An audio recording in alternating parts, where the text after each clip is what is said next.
Hi, ladies. First of all, let me say thank you to Jamie, who just helped me set this all up. It's 5:45. We finished a busy surgery day, and I wanted to do this for you guys, so she had to help me with all the IT and the phone and everything. And my fellow is sitting back there laughing at me. So, okay. So this is a fun talk. I think it's really important to go over concept of aging and beauty if you're going to start doing neurotoxin, either for yourselves or for patients or for friends and family, because these are very fluid concepts. I want to make this quick and sweet, though. I don't want to take up too much of your time. So get yourself either a glass of wine or a beer and a snack. And I'm going to try to do this in like 15 minutes. It should be just fun and educational and very low stress. So concepts of aging and beauty keep changing. They change through generations. They change by society. You can see it. I have a whole talk that I give about beauty in art, looking at everything going from like ancient art to modern day art. It's really pretty cool and fun. Just hints of that. So around the world, beauty is different. Culturally, beauty is different depending on who you're doing these procedures for, their idea of what their facial structure should look like and what is important to them in society can be very different. So to be really aware of that. And certainly our concepts of the feminine beauty have really changed over the years. So initially, femininity was equated with reproduction and giving birth. And so the ability to have children and have that sort of voluptuous body that, had given children was associated with beauty, felt to be a gift from the gods. And it's shown in ancient art, pagan deity worship, and the Mother Earth kind of concept. So it would be great if this was still what we all strive for with beauty. But of course, modern day beauty is very different than this now. Sad for all of us who need to be skinny. And of course, in art, you see the ability to have children, to nurse children, to give and sustain life associated with this power of the woman. It's what makes us so strong. And so you can see that in art and in beauty. But certainly now we have this new concept of not just beauty and the trying to be beautiful, but trying to stay youthful. And so there really is a huge difference between age and beauty, but there's this weird overlap in cosmetics now. And so you can certainly have beauty at any age. And Helen Mirren is a perfect example. She looks age appropriate and she's still very beautiful. So to me, this is the ultimate goal with any of these cosmetic procedures that we're doing, is you want to be beautiful, but you also want to be age appropriate. And there's getting to be some weird stuff going on with all these filler products where you look young, but you don't look age appropriate, and you certainly don't even look beautiful necessarily. So I think we have to define that a little bit better. Concepts of beauty change by generation. So both considered very beautiful for their time, but obviously really different. And you have to be careful with trends in beauty. So we manipulate everything as women, whether we should have hair, whether we shouldn't have hair, whether our hair should be short, whether our hair should be long, whether we should have body hair or not. Even things like the shape of our eyebrows and the length of our eyelashes. All of that is very fluid, and there are trends. And so you have to be careful. If you start doing things that are kind of permanent, the trends change and then you're stuck. So when people come in and they want, lip liner tattooed or eyebrows tattooed, you have to assess what their rationale for wanting that, where that's coming from, and if they are going to be happy with it long term. And again, is it age appropriate?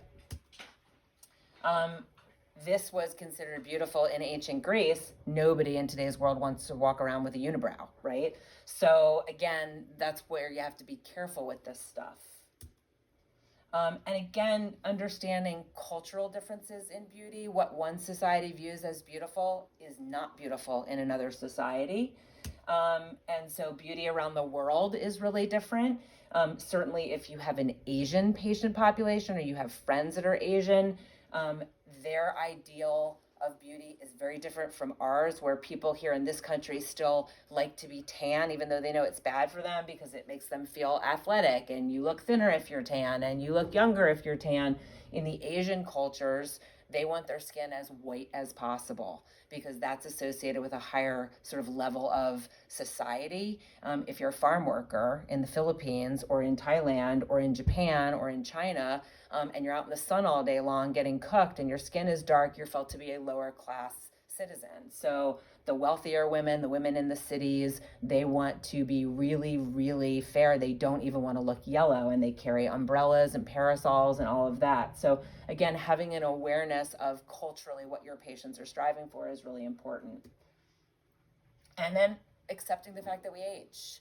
And we're in this weird zone right now where nobody wants to age, and we're organic and we wear out and we're here for a limited period of time, and we have to be realistic about what we do with people in all of this anti-aging stuff.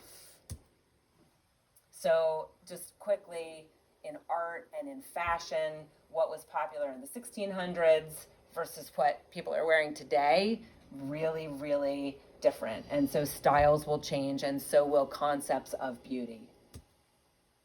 Trends in society like smoking and drinking also really influence what we view as beautiful. This is Coco Chanel, and I love talking about Coco Chanel because she had a huge impact on the feminist movement in the 50s. She was the first woman to be photographed, first famous woman to be photographed, like always with a cigarette. She was a drinker, she was a partier. She stayed very, very thin, even when other women of her generation were heavier. And her famous line, which I always say to people, is after 50, it's your body or your face you have to pick. Because if you stay thin enough to like how your body looks, you're not going to like what your face looks like. There's a lot of talk right now in the media about the Ozempic face, right? As people are losing all this weight and then their faces thin out and they lose their volume and they look saggy, that's not considered to be as attractive because it's again, we have all this ageism that's going on. So pick your body or your face. And wish that we could go back to what was popular in the Impressionist days, because during the Impressionist movement, people who were wealthier had more, they had better food, they had better nutrition, and so they were heavier. And so in all of that period of time in art, the upper class women, the wealthy women, they were all heavy. In Yiddish, there's a word, it's called zaftig. Zaftig means curvy, so big boobs and big hips and big thighs. And that was associated with a higher level of class and status in society, and so those women were painted that way. It wasn't until recently that everybody wanted to be skinny, right? And so now we have runway beauty and fashion beauty, and this push to really be thin, and it's hard to keep the volume in your face and not look older if you stay this thin. And now, of course, we have athletic beauty. I think this is awesome. I'd love to have an ass like this, and a belly like that. And so, what the magazines tell us we should look like, people will come in and they will have cutouts of these pictures, and I want to look like this. Is that realistic for you? And the men are not immune to this. It's happening to them equally as much. They have the same kind of pressures that we do.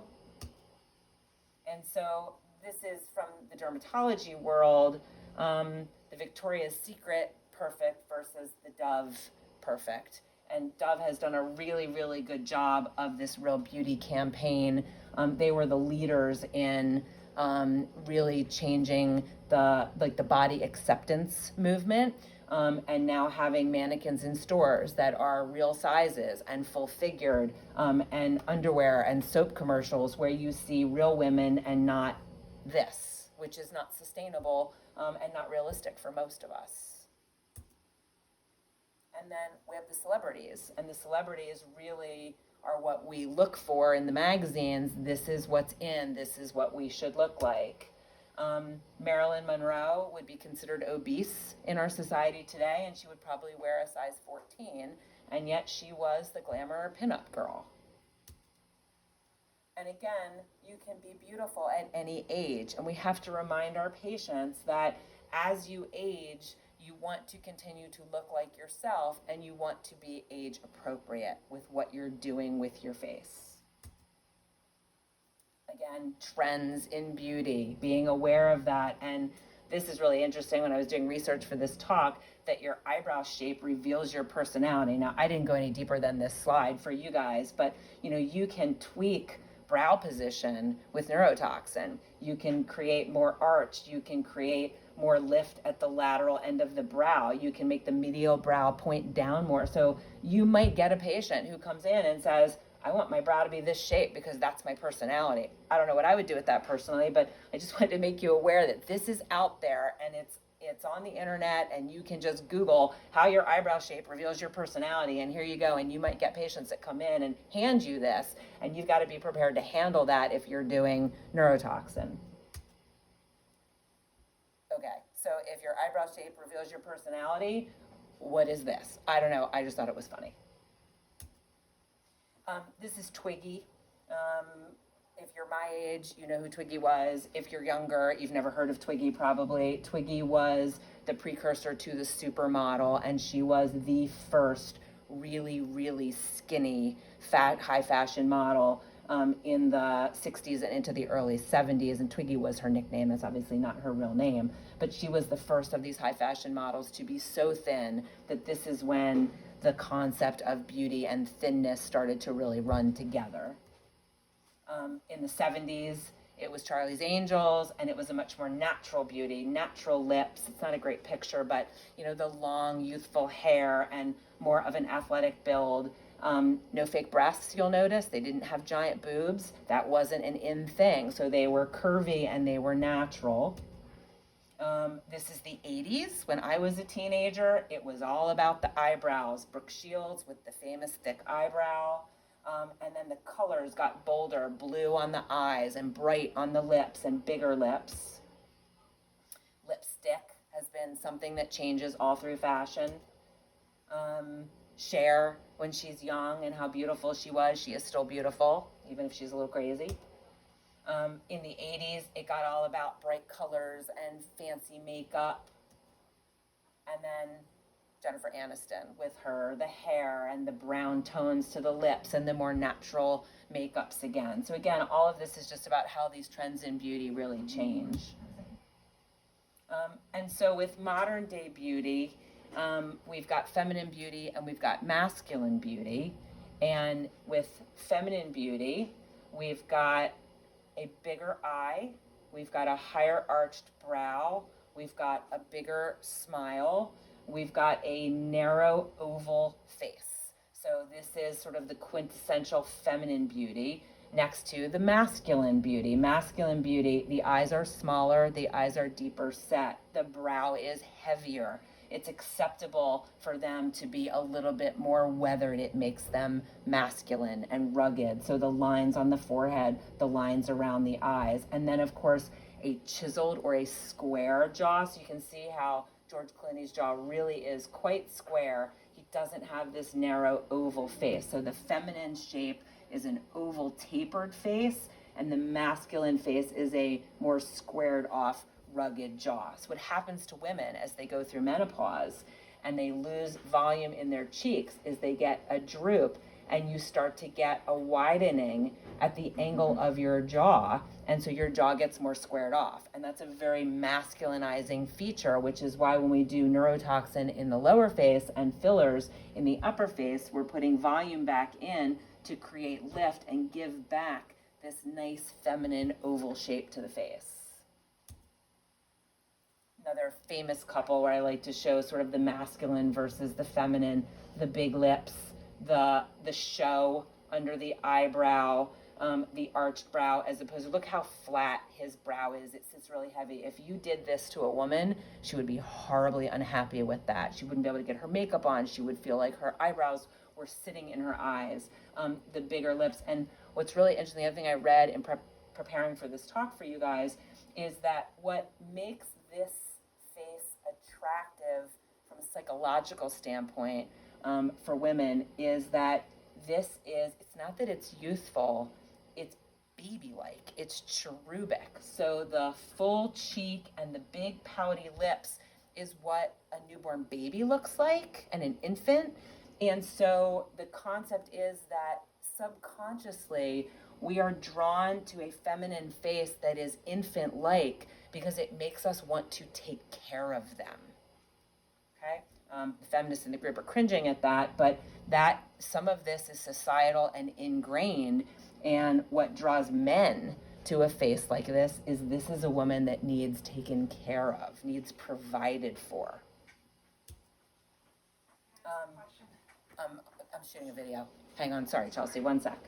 And so Angelina, as she has aged, she's younger here, she's older here, she's also gotten very, very thin. I like to show these pictures before her mother died, after her mother died. She has really struggled emotionally now with the divorce, all these different things in her life. She's not immune to that as a celebrity. And the thinner she gets, the more you can see it in her face, even though she still has her beautiful eyes, her arched brow, her, celebrity known for lips. Men age too and lose volume. And so this is a great example of what happens to men as they age and stay thin. Obviously, Mick Jagger's super thin. And active and youthful and still on stage and touring, but obviously you can see all the volume loss in his face and all of this sagging. So those are the kinds of things that we're now correcting for with this anti-aging movement, right? It's all about putting volume back in the face. Another example of just the masculine aging. And this is a great example of the genetics of it. So this is grandmother, granddaughter, and you can see they are so similar in what they look like, but this is the young face and this is the old face, and it's all about volume loss. So as we lose these fat pads and the skin gets weathered, the skin doesn't have a fat pad to sit on anymore, so it falls and it sags. And what I talked about earlier with the masculine jaw, see how squared off, see how oval this chin is and how square this jaw is? So that's the kind of thing that we're correcting for with this anti-aging movement. These full cheeks and these flattened, fallen cheeks, by putting volume back in up here, you lift everything, and that's supposed to be youthful. Is it beautiful? It can be if it's done right, okay? Billions of dollars spent on product, but here's what I wanted to end with. If it's not done right, it's horrible, okay? So this is what's going on in Hollywood, and obviously way too much product in here. So there's so much volume loss, and they keep trying to correct it, and they go crazy with it, and now you have this giant, bizarre look that we're seeing all the time in the Hollywood stars. Men too, I skipped through this. The anti-aging movement for men, human growth hormone, testosterone injections, the whole concept of male menopause that all the naturopaths are pushing. It gets pretty dangerous and a little crazy, and it's all over the world. And so good correction, all right? Correction of volume loss, correction of volume in lips, volume in cheeks, some neurotoxin to lift brows. That's pretty nice. She's still age appropriate. She definitely looks more youthful, even though she's age appropriate. And you can do that for men as well if you really know what you're doing. And you just want to make sure that you don't overdo it, because then you start to get really bizarre looking. And we're seeing it all the time. And it gets worse. And this is Joan Rivers, if some of you are too young to even know who Joan Rivers was, showing my age, but it gets a little crazy. Daryl Hannah, okay, age appropriate to bizarre. And Meg Ryan, same thing. So the oval chin, the arched brow, the full lips and cheeks, they're trying to achieve that again, but at what cost? She's supposed to look her age. This is not age appropriate, right? That's why she looks bizarre to us. And it happens to the men too. Kenny Rogers with his bad facelift, and then all the volume replacement that they did. Okay? So lift, fill, plump, pull, you can do all of it, but you gotta do it in the right way. So neurotoxins, fillers, laser resurfacing, microneedling, PRP, it's all out there. Okay? Do it in a way that your patients not only look age appropriate, but also look beautiful. Okay, thanks. Hope you enjoyed that.